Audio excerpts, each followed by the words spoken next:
Selamat datang di channel Simar Imam. Sembari mendengarkan tinggalkan like dan komentarnya bosku. Jangan lupa pasang headset kalian. Siapkan kopi dan camilan. Lupakan pahitnya kehidupan.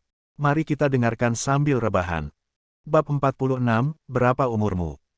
Hao Ren berjalan menuju spanduk dan melihat sederet karakter yang lebih kecil di bawah yang besar. Kamis, tanggal 18 Maret pukul 8 malam di Auditorium Show. Kamis depan adalah minggu penuh dari sekarang, tetapi sekolah tidak sabar untuk memasang spanduk di gerbang utama. Tidak diragukan lagi cara mereka pamer, pikir Hao Ren. Walaupun East Ocean University saat ini adalah universitas yang komprehensif, tujuannya adalah untuk menjadi universitas yang berfokus pada penelitian. Untuk mencapai tujuan itu, sekolah telah bekerja keras untuk mengadakan kuliah sains dan teknologi dan membangun proyek penelitian sains. Disutradarai oleh strategi ini, cabang penelitian East Ocean University telah berkembang sementara kemampuan komprehensifnya masih meningkat. Program sarjana di peringkat 10 besar secara nasional sedangkan pengembangan master dan dokter telah pindah ke daerah yang lebih maju. Sementara dia berjalan melalui kampus, Hao Ren melompati genangan air satu demi satu. Setelah badai, kampus yang dipenuhi pepohonan penuh dengan udara sejuk dan menyegarkan. Setelah dia berjalan dari gerbang utama ke pintu masuk selatan, Hao Ren melintasi jalan dan kembali ke asramanya. Dia menemukan bahwa teman-teman sekamarnya sudah pergi, jadi dia mengambil tasnya dan berjalan kembali ke kampus untuk kuliah. Di ruang kelas, Zhou Liren melihat Hao Ren dan berteriak, "Ren, apakah kamu pria yang dijaga sekarang? Hentikan omong kosongmu." Hao Ren bergegas dan membenturkan kepala Zhou Liren dengan bukunya. "Lalu mengapa kamu tidak kembali tadi malam? Kami semua berpikir bahwa kamu telah dijaga oleh seorang wanita kaya." Zhou Liren menutupi kepalanya dengan tangannya dan tertawa. "Bukankah itu mimpimu?" Hao Ren menamparkan kepala Zhou Liren 2 kali dengan bukunya, meskipun tidak dengan paksa. Xie Yujia, yang duduk di depan mereka, mendengar pertengkaran mereka. Dia berbalik untuk melihat mereka. "Apakah kamu menginap di rumah gadis kecil yang kamu bimbingan?" Zhao Jiayi datang dan bertanya.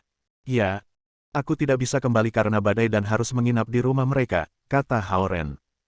"Mereka seharusnya memintamu untuk menginap. Mungkinkah mereka ingin kamu menjadi menantu mereka?" Cao Ronghua juga bergabung dalam percakapan itu. "Kami menganalisis situasi selama setengah malam dan berpikir bahwa gadis kecil itu memiliki beberapa motif tersembunyi. Jika tidak, dia tidak akan datang untuk melihat kamu berlomba di pertandingan atletik." Melihat bahwa Hao Ren telah berhenti menyerangnya, Zhou Liren mengangkat kepalanya dan berkata. Menamparkan. Buku Hao Ren mendarat dengan kasar di wajahnya lagi. "Hentikan tebakan liarmu. Aku tinggal di sana selama malam karena badai." Hao Ren melemparkan buku itu ke meja sebelum duduk. "Lalu, kamu dan Xie Yujia?" Zhou Liren mencondongkan tubuh ke arahnya dan merendahkan suaranya. "Tidak ada yang terjadi." Kamu benar-benar penyihir." Hao Ren memelototinya. "Informasi ini bernilai 1000 yuan. Jika kamu punya pacar, Zhao Jiayi akan kehilangan 1000 yuan untuk aku dan Cao Ronghua." Zhou Liren mencibir. Hao Ren mengetuk wajah Zhou Liren dengan punggung tinjunya. Pagi dan setengah sore berlalu dengan lancar di kelas. Hao Ren menghabiskan beberapa waktu mempersiapkan pelajaran les malam itu untuk Zhao Yanzi, dan kelas terakhir berakhir sebelum dia menyadarinya. Masih ada 2 jam sebelum waktu makan malam. Mereka biasanya menghabiskannya untuk bermain kartu di asrama atau bermain World of Warcraft di kafe internet. Para siswa keluar dari ruang kelas. Tiba-tiba, Hao Ren memperhatikan bahwa siswa yang telah berjalan keluar dari ruangan semua berhenti di pintu. Hao Ren dan Zhou Liren berjalan ke pintu perlahan dan melihat Su Han, yang jarang menunjukkan dirinya di kampus, berdiri di pintu. Dia tampak seperti sedang menunggu seseorang. Saat melihat Hao Ren, Su Han berjalan maju dan berkata, "Hao, tolong berjalan-jalan dengan aku di sekitar kampus." Petik 2. Mendengar kata-katanya, teman sekelas di sekitarnya tiba-tiba terdiam. Xie Yujia juga menatap Su Han dan Hao Ren dengan heran dan kebingungan. "Apakah kamu takut padaku?" Pada keheningan Hao Ren, Su Han bertanya. "Ayo pergi." Hao Ren mengangkat bahunya dan mengantar Su Han ke tangga dengan sok. Teman-teman sekelasnya tertinggal, menganga pada mereka. Mereka menuruni tangga dan keluar dari gedung akademik. Di tengah jalan, para siswa yang mereka temui semua melirik mereka karena mereka belum pernah melihat Su Han berjalan dengan seorang siswa laki-laki sebelumnya. Hari ini, Su Han mengenakan pakaian hitam dan putih.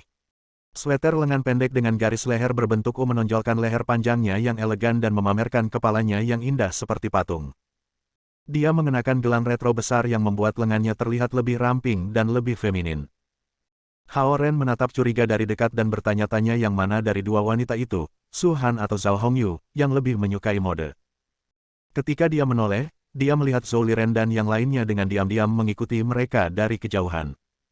Orang-orang ini, Hao Ren tidak tahu apa yang harus dilakukan dengan mereka. Dia tahu Su Han sadar bahwa orang-orang itu mengikuti mereka. Karena dia datang untuknya, dia tidak berniat merahasiakan pertemuan mereka. Aku telah melakukan penyelidikan menyeluruh tentang masalah ini, kata Su Han tiba-tiba ketika mereka lebih dari selusin meter jauhnya dari gedung akademik. Aroma samar melayang dari mulutnya yang berbentuk ceri. Bahkan tanpa makeup, Su Han adalah kecantikan yang hebat. Maksudmu masalah identitas aku? Tanya Hao Ren. Karena mereka jauh dari orang lain, Hao Ren tidak khawatir akan didengar orang. Ya, Su Han mengangguk dan berkata. Aku bertanya pada Lukin dan berbicara dengan Si. Aku memiliki pemahaman yang jelas tentang seluruh situasi. Petik 2. Lalu, apakah kamu mengakui identitas aku sekarang? Tanya Hao Ren. Ya, nyaris. Sejak Samudra Timur ditentukan, aku telah membuat pengecualian untuk kamu.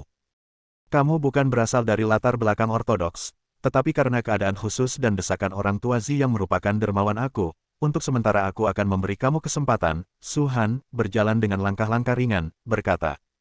Untuk sementara. Hao Ren menangkap kata kunci dan bertanya. Benar, hanya sementara. Hasil negosiasi aku dengan Samudra Timur adalah bahwa jika kamu tidak berhasil dalam budidaya teknik suku naga, aku, sebagai inspektur, harus mencabut kualifikasi-kualifikasi untuk menjadi anggota suku naga. Dan batas waktu, Su Han berhenti sejenak sebelum dia berkata, hanya 1 bulan. Petik 2. Aku perlu terobosan gulir konsentrasi roh. Tanya Hao Ren. Dalam mimpimu. Itu hanya teknik dasar, dan kamu tidak dihitung sebagai seorang kultivator bahkan jika kamu menguasainya. Maksud aku level Kan yang merupakan level terendah dalam sistem budidaya naga. Qian, Kun, Sun, Dui, Gen, Zhen, Li, dan Kan 1. Ini adalah 8 level, dan Kan adalah yang terendah. Su Han berkata dengan dingin. Hao Ren agak kecewa. Butuh hampir 2 minggu baginya untuk menerobos level pertama dari Spirit Concentration Scroll, dan mungkin dia adalah salah satu dari orang yang paling tidak berbakat. Akan sangat sulit baginya untuk mencapai level Kan dalam waktu 1 bulan. Aku sudah memberitahumu semua yang perlu kamu ketahui. Jika kamu tidak dapat memenuhi persyaratan aku harus melakukan tugas aku terlepas dari perasaan aku terhadap Laut Timur. Di saat berikutnya, aku akan memonitor perkembangan kultivasi kamu, lanjut Su Han. Hao Ren diam-diam menyesali nasib buruknya. Sekarang dia tidak hanya diawasi oleh wakil presiden sekolah dan ayah mertuanya, tetapi juga oleh Su Han, guru cantik yang berada di pusat perhatian. Berada di bawah pengawasan ketiga orang ini lebih buruk daripada dipanggang di tungku eliksir. Aku harus memperingatkanmu. Aku bukan satu-satunya inspektur di suku naga. Aku setuju dengan kamu, tetapi ketika inspektur lain memperhatikan kamu, kamu tidak akan seberuntung itu. Petik 2. Hao Ren bertanya dengan bingung, maksudmu? Jika kamu beruntung, mereka hanya akan menginterogasi kamu. Tetapi jika kamu tidak, mereka mungkin membunuh kamu, kata Su Han, menekankan setiap kata. Ketika Hao Ren membeku takjub, Su Han berbalik untuk menatapnya dan berkata, jangan panik. Dia mengeluarkan kalung perak dari sakunya. Kalung ini memegang formasi susunan khusus yang dirancang olehku yang dapat menyembunyikan keberadaan naga samar di tubuhmu dan membuat inspektur lain tidak memperhatikanmu. Lega, Hao Ren memarahinya diam-diam karena menakutinya dengan tidak mengambil kalung itu lebih awal. Alih-alih meletakkan kalung itu di tangan Hao Ren, dia menghadapnya dan meletakkannya di lehernya. Zhou Liren dan yang lainnya yang telah mengikuti mereka dari jauh semua tertegun. Apa yang terjadi? Seberapa intim Su Han dan Hao Ren? Dia mengenakan kalung padanya. Dan kalung itu sepertinya adalah hadiahnya untuk Hao Ren. Pikir mereka. Hao Ren tidak menyangka bahwa Su Han akan mengenakan kalung itu sendiri. Tentu saja, Zhou Liren dan teman-temannya bukan satu-satunya saksi. Para siswa lain yang berkeliaran di sekitar kampus juga melihatnya. Bagaimanapun, Su Han jarang menunjukkan dirinya di kampus dan semua orang akan melihat keindahan super kemanapun dia pergi. Semua orang terkejut, tetapi Zhou Liren berada di ekstrim. Dia meletakkan jarinya di mulutnya dan hampir menggigitnya. Dengan formasi susun yang aku rancang di atasnya, hanya aku yang bisa menaruhnya atau melepaskanmu. Su Han menurunkan lengan ramping dan lembutnya dan menjelaskan. Hao Ren mencoba melepasnya tetapi gagal. Selain itu, kalung itu tampaknya terbuat dari bahan khusus yang tidak mudah patah. Untungnya, kalung itu cukup cantik. Kalau tidak, itu akan terlihat seperti kera anjing, pikir Hao Ren pada dirinya sendiri. Jika Zhou Liren telah mendengar pikiran tidak berterima kasih ini, dia akan mencekik Hao Ren dengan cemburu karena dia akan pingsan dalam kebahagiaan jika Su Han telah mengenakan kalung anjing padanya. Tentu saja, kalung ini memiliki fungsi lain. Salah satunya adalah aku bisa melacak keberadaan kamu kapan saja aku mau, Su Han melanjutkan. Cek. Aku telah ditipu. Berpikir Hao Ren, Su Han ini benar-benar rubah. Dia berpura-pura prihatin tentang keselamatan aku, tetapi niat sebenarnya adalah untuk memantau dan mengendalikan aku. Petik 2. Melihat ekspresi penyesalan di wajah Hao Ren, Su Han tersenyum. Tidak ada gunanya menangisi susu yang tumpah. Seperti yang aku katakan, kamu tidak dapat menghapusnya sampai kamu menemukan seseorang yang lebih kuat dari aku, katanya. Melihat wajahnya yang indah dan tersenyum, Hao Ren mengeluh dalam hati bahwa wanita cantik adalah yang paling kejam. Dia mencari di otaknya seseorang yang lebih kuat daripada Su Han dan menemukan satu, paman ketiga Zhao Yanxi. Namun, paman ketiga itu tidak menyukai Hao Ren dan mungkin tidak akan membuang tenaga untuk membantu. Adapun orang lain, baik Lu Qing maupun Zhao Hongyu tidak memiliki kekuatan lebih besar dari Su Han. Inspektur sialan ini. Dia menjebak aku, dan aku sekarang benar-benar di bawah kendalinya. Wanita itu terlihat dingin, tetapi dia sebenarnya sangat licik. Hao Ren diam-diam memaki wanita cantik yang disembah dan dikagumi oleh semua pria di sekolah. Baiklah, pertanyaan apa lagi yang kamu miliki untukku? Aku bisa berjalan bersamamu selama setengah jam lagi. Senyum Su Han menghilang sementara dia melanjutkan perjalanan. Hao Ren buru-buru mengikutinya. Aku ingin tahu berapa banyak inspektur di luar sana. Zhou Liren, Zhao Jiayi, dan Cao Ronghua terus mengikuti mereka. Ketika mereka melihat Hao Ren berjalan bahu-membahu dengan Su Han saat berbicara dengan bersemangat, mereka merasa iri. Jumlah inspektur tidak pasti. Beberapa berkeliaran di antara kota-kota dan menyamar sebagai seniman, musisi dan semacamnya, dan yang lain, seperti aku, tinggal di satu kota dan mengawasi naga di daerah itu, Su Han menjawab Hao Ren dengan sabar. Hao Ren merasa senang mendapatkan informasi yang bermanfaat ini. Dia terus bertanya, lalu bagaimana aku bisa mengenali inspektur ini? Pertanyaan ini penting baginya, dan dia harus tahu detailnya. Kamu tidak bisa mengenali inspektur, terutama mereka yang berkeliaran. Bahkan para penatua seperti Lu Qing mungkin tidak dapat menemukannya. Hanya inspektur yang bisa merasakan keberadaan satu sama lain, Su Han menjelaskan. Inspektur seperti agen rahasia yang tidak dapat kamu hindari. Bahkan klan naga Laut Timur yang perkasa harus menghormati mereka. Tidak heran Zhao Hongyu berhati-hati ketika dia menyebut Su Han. Hao Ren memiliki pemahaman yang lebih baik tentang situasi sekarang. Hal ini yang kamu berikan padaku, Hao Ren menunjuk ke kalung itu dan bertanya, apakah ini akan bertahan selamanya? Formasi susunan pada kalung itu hanya bertahan 1 bulan. Setelah 1 bulan, kecuali aku mentransfer lebih banyak energi ke dalamnya, formasi array secara otomatis akan berhenti bekerja, Su Han menjawabnya. Tidak ada yang akan mengharapkan penjelasan yang sabar dari Su Han, yang begitu dingin di kelas sehingga dia tidak pernah menjawab pertanyaan murid-muridnya. Hao Ren bukan satu-satunya yang terkejut. Zhou Liren dan siswa lainnya, baik pria maupun wanita yang mengawasi mereka dari kejauhan, juga heran melihat Su Han berbicara tanpa henti dengan seorang siswa pria. Langit mendung, tetapi udaranya cukup menyegarkan. Su Han cantik berpakaian hitam dan putih berjalan bahu-membahu dengan Hao Ren yang tampak biasa-biasa saja di bawah naungan pohon willow di sepanjang tepi danau bukanlah gambaran yang sempurna, tetapi yang lain merasa seperti mereka intim. Karena itulah aku memberimu batas waktu 1 bulan. Jika kamu dapat mencapai level Kan dalam 1 bulan, tubuh kamu akan melepaskan energi naga murni, dan inspektur lain tidak akan dengan mudah mendeteksi kamu. Selain itu, jika kamu mencapai level Kan, kamu akan memiliki kekuatan untuk mempertahankan diri kamu sendiri bahkan jika kamu bertemu dengan inspektur yang tangguh, tambah Su Han. Melihatnya, Hao Ren tiba-tiba menyadari bahwa dia, pada kenyataannya, membantunya. Karena kamu tidak mengakui status resmiku, mengapa kamu ingin membantuku? Tanya Hao Ren. Su Han menghela nafas sedikit. Karena aku berutang budi pada Laut Timur dan membantumu adalah membalas budi itu, katanya. Bantuan apa? Hao Ren terus bertanya. Su Han menatapnya dan berpikir sejenak sebelum menjawab, aku dibesarkan di Istana Naga Laut Timur. Zhao Guang dan Zhao Hongyu merawat aku sebelumnya. Petik 2. Istana Naga. Hao Ren mengangkat suaranya dengan takjub.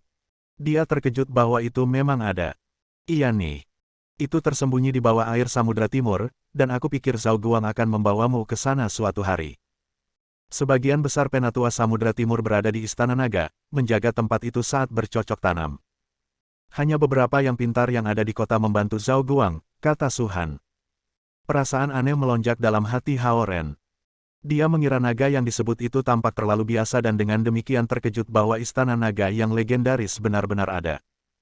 Untuk Zhao Yanzi dan yang lain yang tinggal di kota, Istana Naga harus seperti rumah dan markas mereka, kan? Pikirnya. Jadi kamu tumbuh di Istana Naga? Hao Ren bertanya padanya dengan penuh minat.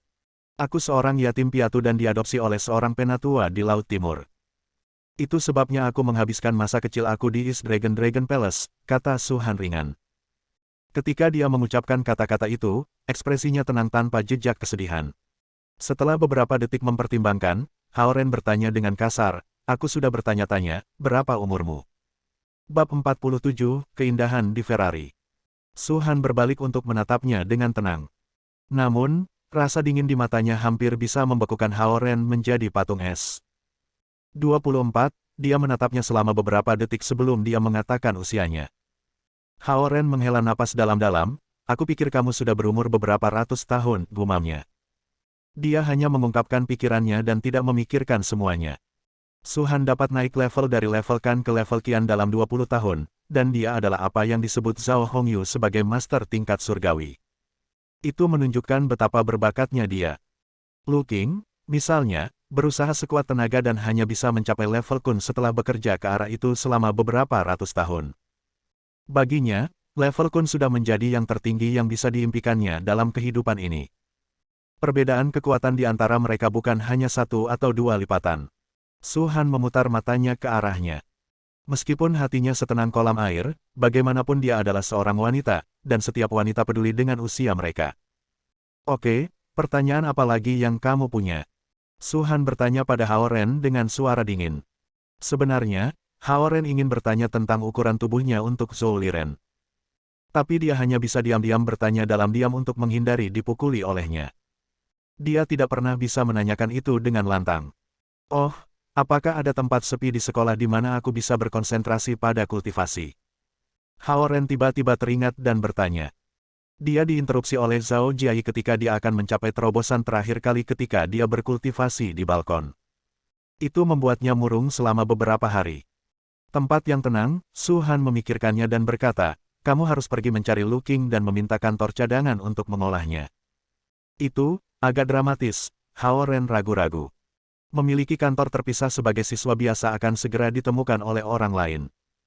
Siapa yang tahu gangguan apa yang akan ditimbulkannya? Ini bisnis kamu, di mana kamu harus berkultivasi. Aku tidak akan menghadapinya, kata Su Han dengan dingin seolah pertanyaan Hao Ren tentang usianya memicu dia. Atau, Hao Ren bertanya dengan hati-hati, bisakah aku meminjam kantor kamu? Kamu meminta halaman setelah mengambil 1 inci, kan? Su Han mengangkat alisnya. Hao Ren tertawa canggung dan menjelaskan, aku hanya berpikir akan baik untuk bertanya kepadamu apakah aku mengalami masalah. Dia menyadari bahwa Su Han menawan meskipun dia marah padanya. Aneh bahwa Su Han, yang selalu begitu tenang, bisa marah padanya. Itu sarannya yang hati-hati yang membuatnya kesal. Dia pasti menyentuh tempat sensitif, penjaga kekaisaran, ini. Su Han merenung saat dia menatap Hao Ren, kamu benar. Zhao Guang sibuk dengan pekerjaan, dan Lu Qing dipenuhi dengan hal-hal sepele, jadi tak satu pun dari mereka punya waktu untuk membimbing kamu. Bagaimana kalau kamu melihat aku di kantor aku dari pukul 4 sampai pukul 6 sore, Senin hingga Jumat? Tapi jangan ganggu aku di waktu lain. Hao Ren sangat senang mendapatkan izin Su Han. Tidak hanya dia mendapatkan kesempatan untuk menghabiskan waktu bersama seorang wanita cantik, tetapi kesempatannya untuk bertahan hidup juga meningkat. Bagaimanapun, dia adalah orang terkuat selain paman ketiga Zhao Yanzi yang pernah dia temui. Inilah sebabnya dia mencoba peruntungannya dengan Su Han ketika dia datang menemuinya hari ini. Su Han sebenarnya punya alasan sendiri untuk keputusan ini. Dia adalah seorang pecandu kultivasi, dan apa yang paling dia benci adalah terputus selama kultivasi. Namun, dia ingin membalas kebaikan Samudra Timur untuk membesarkannya. Selain itu, dia menemukan Hao Ren sebagai seorang pekerja keras, jadi dia tidak keberatan memberinya beberapa instruksi. Jika bukan karena alasan itu, dia akan menghancurkan siapapun dengan permintaan seperti itu. Aku akan kembali jika kamu tidak memiliki pertanyaan lagi, katanya ringan. Hao Ren menatap jam besar yang tergantung di gedung perpustakaan dan menyadari itu sudah jam setengah 4. Itu berarti dia telah berjalan dengan Su Han selama setengah jam terakhir. Tidak ada orang di sekolah yang memiliki kesempatan untuk menghabiskan waktu dengannya, namun Hao Ren berjalan dan mengobrol dengannya selama 30 menit. Ini bisa menyebabkan orang-orang membunuhnya dengan iri jika mereka tahu. Bahkan untuk Zhou Liren dan kawan-kawan, itu akan menjadi pengalaman mewah untuk berjalan selama setengah jam dengan Su Han. Mereka belum pernah melihat atau mendengar sesuatu seperti itu. Oke, aku akan menemuimu jam 4 setiap hari selama aku tidak punya kelas, kata Hao Ren. Su Han mengangguk dan berjalan cepat ke kantornya. Oh, tunggu sebentar. Hao Ren tiba-tiba memikirkan sesuatu dan memanggil. Su Han berhenti dan berbalik. Setelah melihat ini, Zhou Liren hampir ingin menabrak dan mencekik Hao Ren. Selain berjalan, Hao Ren bahkan bisa memanggilnya untuk berhenti. Pikirnya, banyak orang melihatku berjalan denganmu di kampus hari ini, bagaimana aku harus menjelaskannya kepada mereka? Tanyanya. Katakan saja aku kakak perempuanmu, kata Su Han setelah berpikir sebentar. Lalu dia pergi dengan cepat. Hao Ren merasa lega saat dia menyaksikannya pergi. Memiliki jawaban yang dia setujui jauh lebih mudah daripada berbohong sendiri, terutama jika itu akan membuatnya marah di masa depan. Faktanya adalah, wanita yang tampaknya dingin dan lemah ini akan menyelesaikan Hao Ren hanya dengan satu jari. Ketika dia berbalik dan bersiap untuk interogasi yang akan datang dari teman sekamarnya, warna merah cerah memasuki pandangannya. Dia menoleh dan melihat Ferrari merah mengemudi ke arah kampus. Meskipun tidak cepat, warna seperti api masih menyeret sinar merah di belakangnya. Aku telah, mungkin melihat mobil itu pagi ini, ingat Hao Ren. Su Han, yang hampir mencapai kantornya, juga melambat saat melihat mobil. Ferrari merah itu perlahan mendekati Su Han dan berhenti tepat di depannya. Wanita cantik di dalam mobil melepas kacamata hitamnya dan melontarkan senyum menawan. Sudah lama tidak bertemu. Siapa yang bisa melakukannya jika bukan Zhao Hongyu? Zhao Jiayi dan orang-orang baru saja akan menginterogasi Hao Ren. Namun, Ferrari dan wanita cantik itu membuat mereka tetap di tempat mereka seolah-olah berada di bawah mantra. Hongyu, bagaimana bisa kamu ada di sini? Su Han bertanya dengan ringan seolah dia tidak terkejut tentang Hongyu yang muncul sama sekali. Hao Ren memikirkannya dan menyadari bahwa Su Han mungkin sudah merasakan Zhao Hongyu mendekat dari beberapa kilometer jauhnya dengan tingkat kekuatannya. Tidak banyak yang harus dilakukan di tempat kerja, jadi aku berangkat lebih awal dan datang ke sini untuk menyusulmu. Zhao Hongyu keluar dari mobil dan berjalan ke Su Han saat dia berkata dengan lembut. Orang-orang terkejut melihat seorang wanita yang elegan keluar dari mobil. Dia jelas seorang wanita kantor kelas tinggi dengan temperamen yang hebat. Kamu ingin berbicara tentang Hao Ren, kan? Su Han berbalik dan menatap Hao Ren, yang tidak jauh, ketika dia berkata kepada Zhao Hongyu, aku tidak akan menyebabkan masalah padanya bulan ini, jadi kamu tidak perlu khawatir tentang itu. Petik 2. Sikap dingin Su Han mendorong orang pergi. Karena statusnya yang tinggi, Zhao Hongyu harus menunjukkan rasa hormat kepadanya, tetapi dia tidak akan memohon padanya atau apapun. Setelah mendengar jawaban yang tepat dari Su Han, dia mengangguk dan berkata kepada Hao Ren, kamu tidak punya kelas sore ini, kan? Hao Ren mengangguk.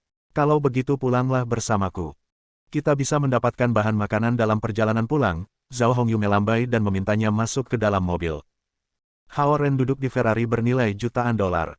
Saat mereka pergi, Zhao Jiayi dan orang-orang terpana dengan rahang mereka jatuh ke tanah di belakang mereka. Bab 48. Ferrari dengan mulus melaju keluar kampus dan memasuki jalan di luar. Karena tadi malam hujan, cuaca tidak terlalu panas, tapi angin sepoi-sepoi terasa menyenangkan. Ferrari yang dikemudikan oleh Zhao Hongyu ini merupakan mobil sport konvertibel 2 tempat duduk, memiliki sosok cantik dan busana cantik, meski mengenakan kacamata hitam, ia menarik perhatian banyak orang yang lewat saat menunggu di lampu merah. Hao Ren, sebaliknya, berpakaian sederhana dan tampak tidak pantas duduk di sebelahnya. Aren, ini masih pagi. Bagaimana kalau bibiku mengajakmu ke mall untuk membeli pakaian? Zhao Hongyu berbalik dan tiba-tiba bertanya pada Hao Ren. Ah, tidak perlu. Pakaian ini cukup nyaman dipakai sekarang. Hao Ren mengulurkan tangannya untuk menyentuh pakaiannya dan berkata. Sebagian besar pakaiannya dibeli dari pasar tekstil di sekitar sekolah. Sebagian besar pakaian tersebut berasal dari berbagai merek. Harganya sangat berbeda dengan pakaian merek terkenal di pusat perbelanjaan besar. Namun Hao Ren tidak mempedulikan hal ini. Pakai saja sesuatu yang nyaman. Meskipun beberapa pakaiannya sedikit usang, dia tidak peduli sama sekali. Zhao Hongyu tidak memaksa Hao Ren dan tersenyum, kalung itu diberikan kepadamu oleh Su Han. Sepertinya dia telah menerima identitasmu. Petik 2. Saat lampu hijau di depan menyala, dia segera menyalakan mobil sportnya. Keterampilan mengemudinya termasuk yang terbaik menurut Hao Ren. Ferrari merah itu meluncur mulus melewati lalu lintas di jalan lebar, seolah-olah dia sedang berlatih tai chi dengan terampil. Saya benar-benar tidak percaya Zhao Hongyu yang lembut dan baik hati ini mengemudi begitu cepat. Hao Ren diam-diam melihat profil Zhao Hongyu yang tenang dan anggun dan berpikir dalam hati. Deru mesin Ferrari yang bertenaga juga menarik perhatian banyak orang yang tidak bertanggung jawab mengendarai mobil mewah. Jika Hao Ren tidak duduk di sebelahnya, mungkin orang-orang ini akan mendekat untuk memulai percakapan. Tentu saja, selama Zhao Hongyu menekan lebih keras, orang-orang ini tidak akan mampu mengejarnya. Mobil itu tiba di dekat rumah Zhao Yanzi dan berhenti di pintu masuk pasar sayur. Zhao Hongyu secara ajaib mengeluarkan keranjang sayur dari sudut mobil, membuka pintu dan keluar. Tentu saja Hao Ren juga keluar dari mobil. Zhao Hongyu mengambil kunci remote kontrolnya, mengkliknya 2 kali, mengunci mobil, dan membayar orang tua yang mengawasi mobil itu 5 yuan untuk parkir. Ayo pergi.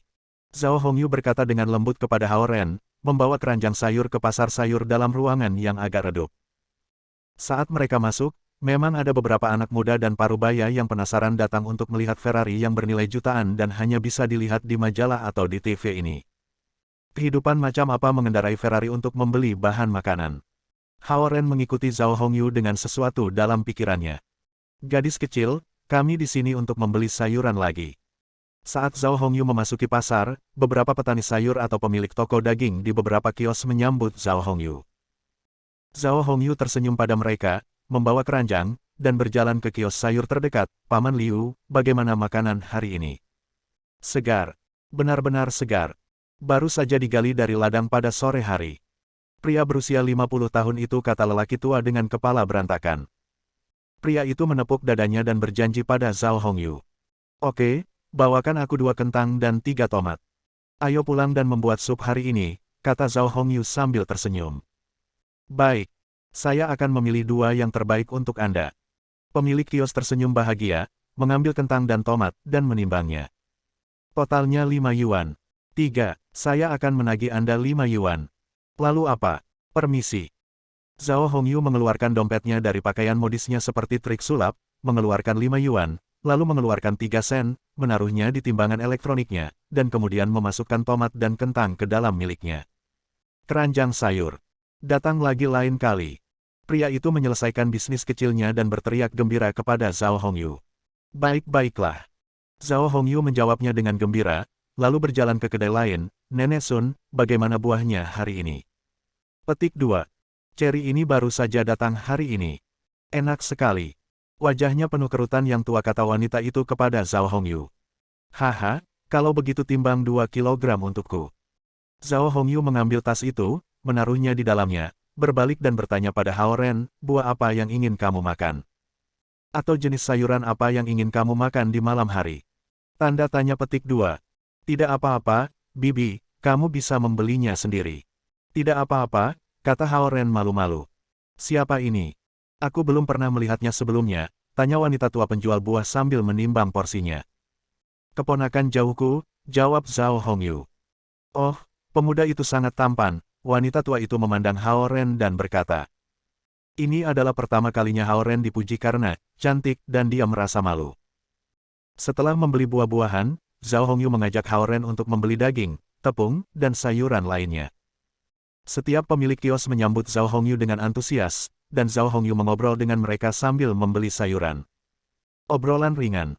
Saat tumbuh dewasa, selain beberapa kali Hao Ren pergi ke sana bersama neneknya ketika dia masih kecil, Hao Ren hampir tidak pernah pergi ke pasar sayur ketika dia besar nanti. Sekarang saya sedang berbelanja sayuran dengan Zhao Hongyu, dan mendengarkan obrolannya dengan para petani sayur ini, saya tiba-tiba merasa sangat ramah. Dan melihat penampilannya yang santai, siapa sangka wanita cantik ini datang ke sini dengan mengendarai Ferrari. Setelah satu putaran, semua yang harus dibeli telah dibeli, dan keranjang sayur menjadi semakin berat, jadi Hao Ren mengambil inisiatif untuk mengambil alih. Ketika mereka keluar dari pasar, mereka melihat beberapa anak tertawa dan bermain-main dengan Ferrari yang mempesona itu. Bahkan ada beberapa anak nakal yang ingin naik ke dalam mobil konvertibel tersebut, bahkan lelaki tua yang mengawasi mobil tersebut tidak dapat mengendalikannya. Melihat adegan ini, Zhao Hongyu tidak marah, dia berjalan mendekat dan Didi membuka pintu mobil. Ketika anak-anak melihat pemilik mobil muncul, mereka bergegas pergi.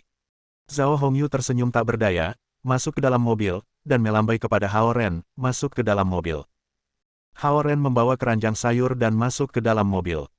Zhao Hongyu menunjuk ke ruang di belakang mobil, masukkan saja ke dalam bagian belakang. Jadi Hao Ren mengisinya. Sebuah keranjang berisi sayuran senilai lebih dari 10 yuan dan ikan senilai puluhan yuan, dengan sedikit air menetes darinya, dengan santai ditempatkan di ceruk bercat porselen indah di dekat bagian belakang. Ferrari bernilai jutaan dolar. Jika orang lain melihat pemandangan ini, mereka mungkin akan pingsan. Zhao Hongyu memindahkan mobilnya, memindahkannya keluar dari tempat parkir, dan kemudian dengan mulus menyatu dengan arus lalu lintas di jalan. Dan Hao Ren sedang duduk di kursi penumpang, diam-diam memperhatikan Zhao Hongyu melakukan semua ini, berpikir bahwa Zhao Hongyu bukan hanya seorang desainer terkenal, tetapi juga seorang ibu rumah tangga yang berbudi luhur, dan ibu dari Zhao Yanzi, yang juga bertanggung jawab atas identitas dari Nyonya Raja Naga. Beralih di antara peran yang berbeda ini, dan mencoba melakukan yang terbaik dalam segala hal, Hao Ren memandang Zhao Hongyu yang begitu dekat, dan tiba-tiba dia mengagumi ibu muda ini. Bab 49. Ren, kapan orang tuamu akan kembali ke Cina?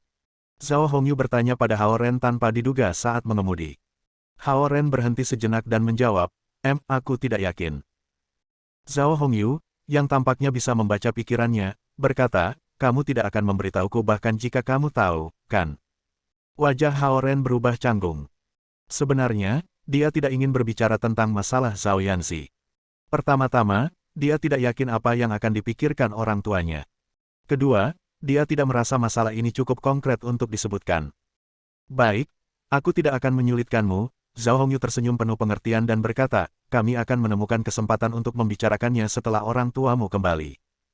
Hao Ren hampir mengatakan kepadanya bahwa orang tuanya memiliki karir, dan semua masalah keluarga terserah pada neneknya. Selama neneknya menerima Zhao Yanzi sebagai cucunya, tidak masalah seberapa keras orang tuanya berusaha menolak. Rupanya, Hao Ren tidak berpikir bahwa kepribadian Zhao Yanzi akan mendapatkan pujian dari neneknya. Jika neneknya bisa menyukai siapapun, itu adalah Xie Yujia. Zhao Hongyu memarkir mobil di garasi setelah mereka kembali ke rumah, lalu dia membawa Hao Ren ke rumah. Hao Ren hampir tidak bisa membayangkan bagaimana seorang desainer senior yang mengendarai Ferrari untuk bekerja juga bisa berbelanja di pasar lokal setiap hari dan pulang lebih awal untuk menyiapkan makan malam. Setelah pergi ke dapur dan mengenakan celemek, Zhao Hongyu beralih dari seorang wanita kantor menjadi ibu rumah tangga yang baik hati dan berbudi luhur. Hao Ren juga pergi ke dapur untuk membantu karena dia tidak memiliki hal lain untuk dilakukan, dan Zhao Hongyu tidak menghentikannya.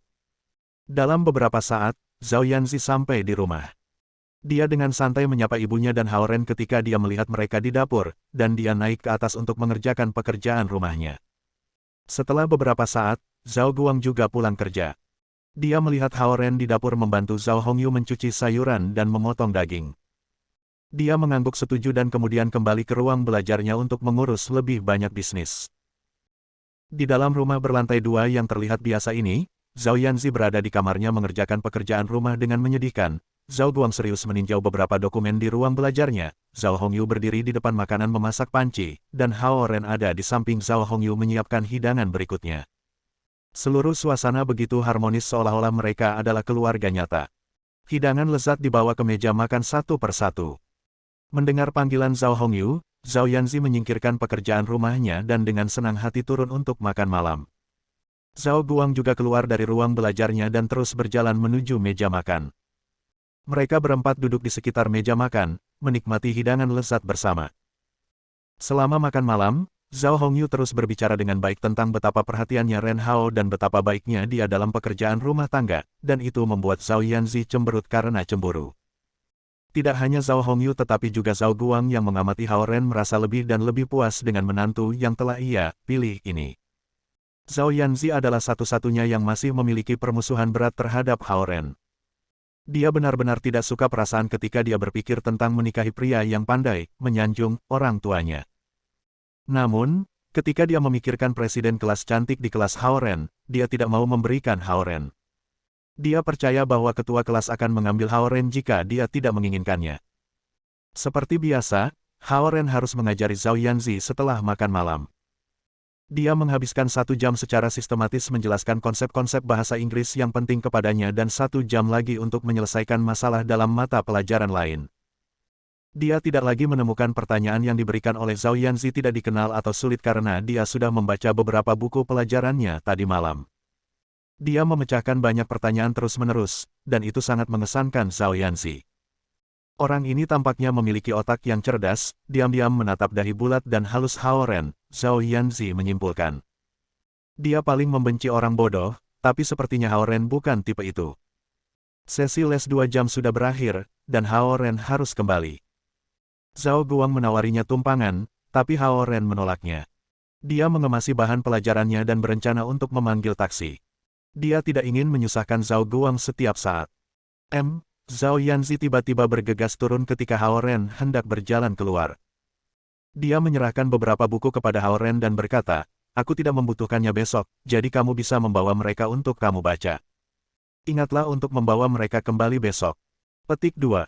Hao Ren melihat ke bawah dan menemukan bahwa itu adalah buku pelajaran biologi dan geografi.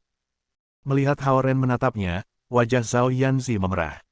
Dia berbalik dan berlari menaiki tangga sambil berteriak, "Baca dengan seksama.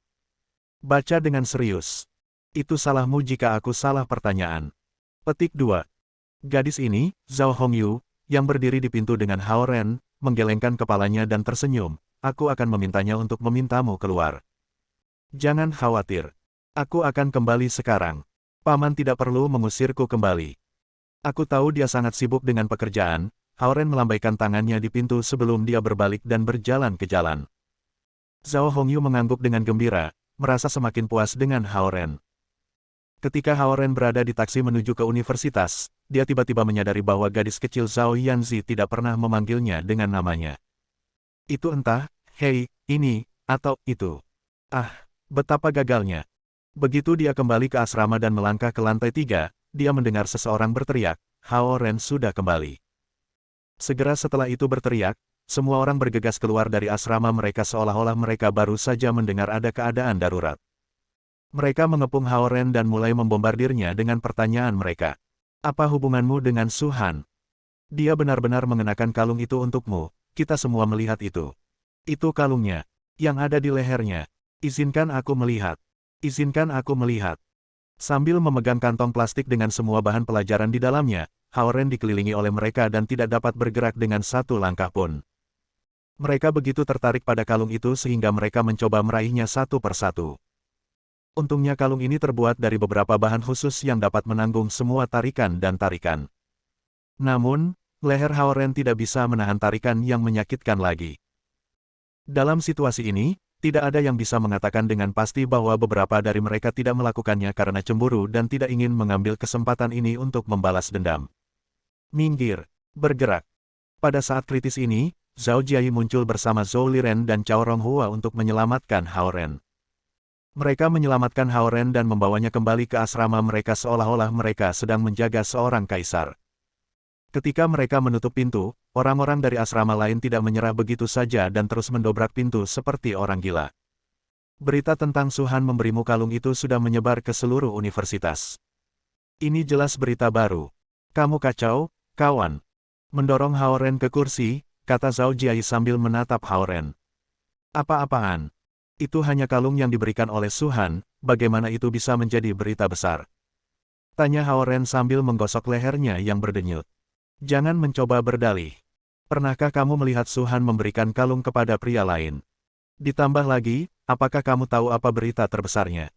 Zhao Jiayi tiba-tiba menunjukkan senyum yang sangat cerah. Huang Suji telah mendengar tentang berita ini, dan dia menjadi gila-gila. Ternyata bajingan itu sangat menyukai Su Han. Teriaknya. Dia mengaitkan lengannya ke leher Hao Ren dan bersorak, kerja bagus Ren. Kamu berlari lebih cepat daripada dia, dan kamu bahkan lebih baik dalam menjemput anak perempuan daripada dia. Petik 2. Melihat ekspresi yang sangat bersemangat dan sombong di wajah Zhao Jiai, Hao Ren tidak tahu harus berkata apa. Su Han adalah sepupu jauh aku, mungkin tidak ada yang akan percaya pada penjelasan seperti ini sekarang, pikirnya. Su Han yang cantik. Kecantikan Su. Aku tahu kamu tidak pernah peduli dengan pendapat atau pemikiran orang lain, tapi tolong jangan buang aku ke dalam api. Bab 50. Buka pintunya, Zhao Jiai. Ini aku, Yurong. Yurong, dari kamar 303 di seberang aula, menggedor pintu dan berteriak bersamaan, kita bersaudara. Jangan tutup pintunya. Biarkan aku masuk untuk mengetahui kebenaran. Petik 2. Kami tidak akan membuka pintu. Zhao Jiai berteriak dari sisi lain pintu, kami tidak membuka pintu untuk siapapun hari ini. Jika kamu ingin tahu, tanyakan besok. Petik 2. Zhao Jiai terus berteriak ketika dia mendengar mereka terus menggedor pintu, oke. Baik, kembali. Jam 8 besok pagi, kamar 302 akan mengadakan konferensi pers. Kami akan menjelaskan semuanya dengan jelas kalau begitu.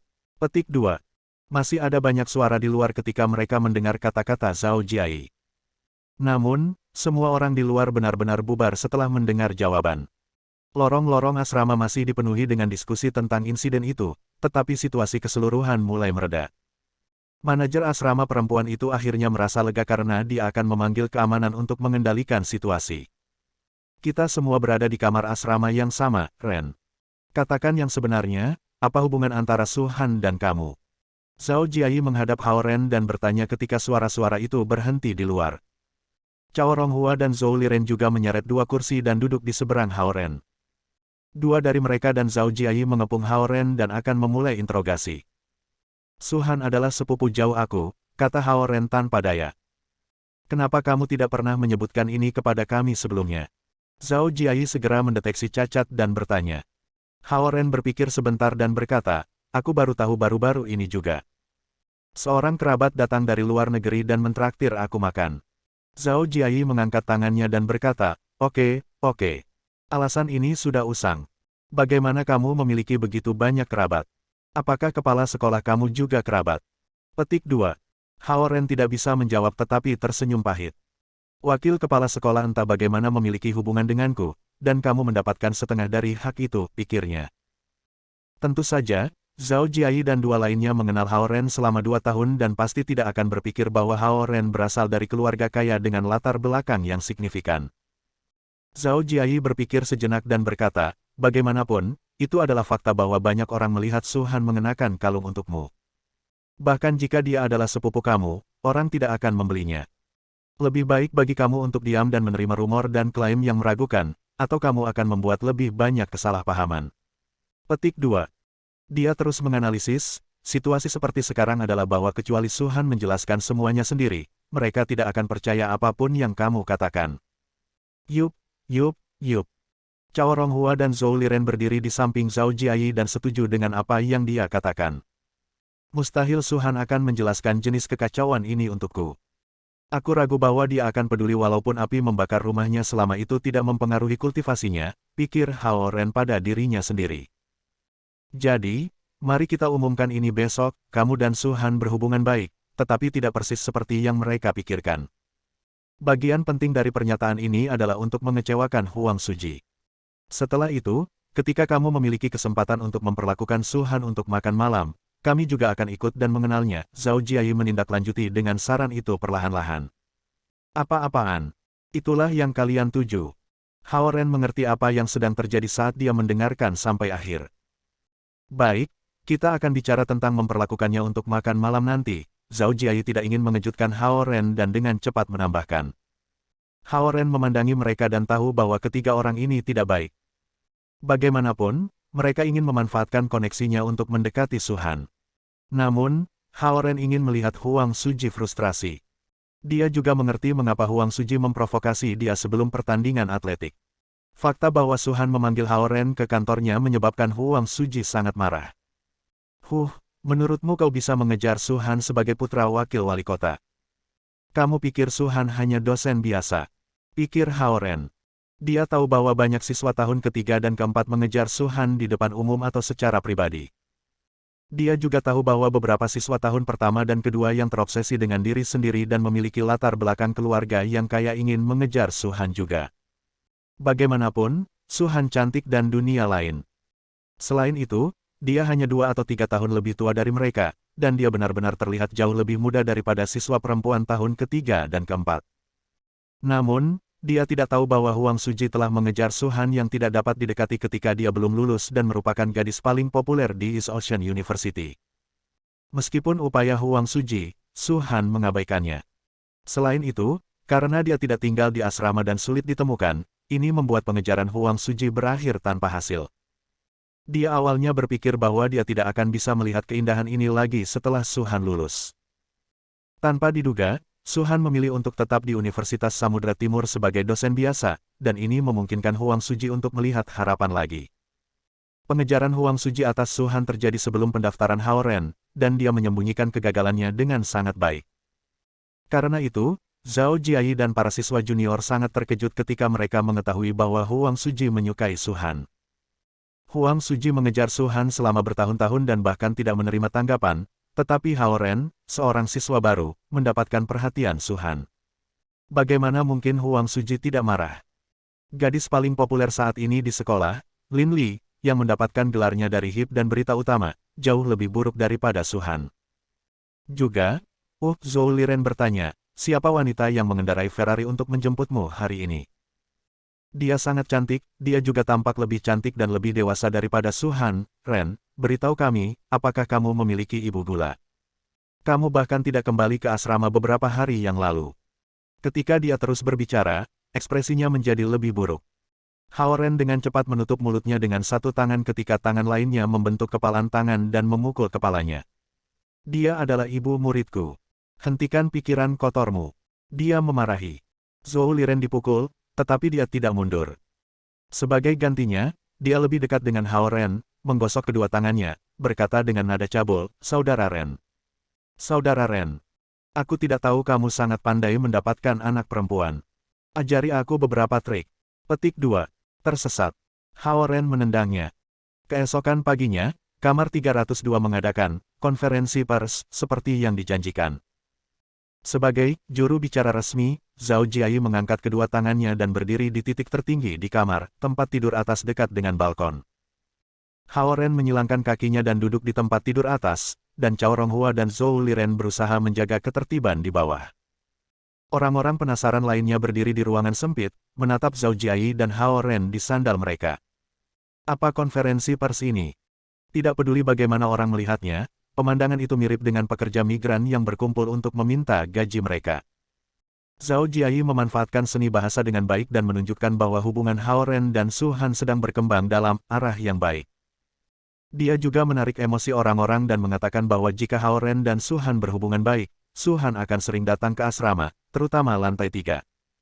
Ini mengubah suasana hati para lelaki dari kecemburuan menjadi harapan. Oleh karena itu, konferensi pers memiliki akhir yang sempurna, dan suasana asrama No.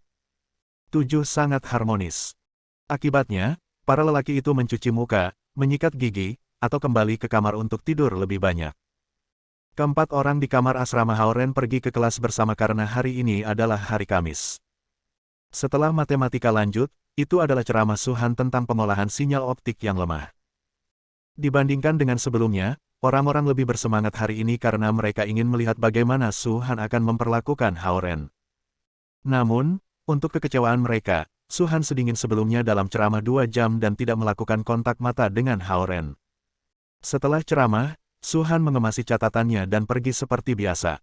Keindahan gunung es masih dingin. Kamu terlalu menakjubkan untuk memiliki kemampuan untuk mendekati orang seperti dia. Zhou Liren mengacungkan jempol Hao Ren, dan Zhao Jiayi dan Cao Ronghua juga mengaguminya. Saat mereka mengemas buku teks mereka, Presiden kelas Xieyujia berjalan ke arah mereka dan meletakkan sesuatu di meja Hao Ren. Hao Ren mengambilnya dan melihatnya. Itu sebuah amplop. Jantung Zhou Liren berdebar kencang saat dia berdiri di samping Hao Ren. Ya Tuhan! Tidak mungkin. Keberuntungan bunga persik Haoren sedang mekar. Presiden kelas juga memberi Haoren surat cinta. Dunia apa yang aku tinggali? Pikirnya. Haoren bahkan tidak memikirkannya ke arah itu.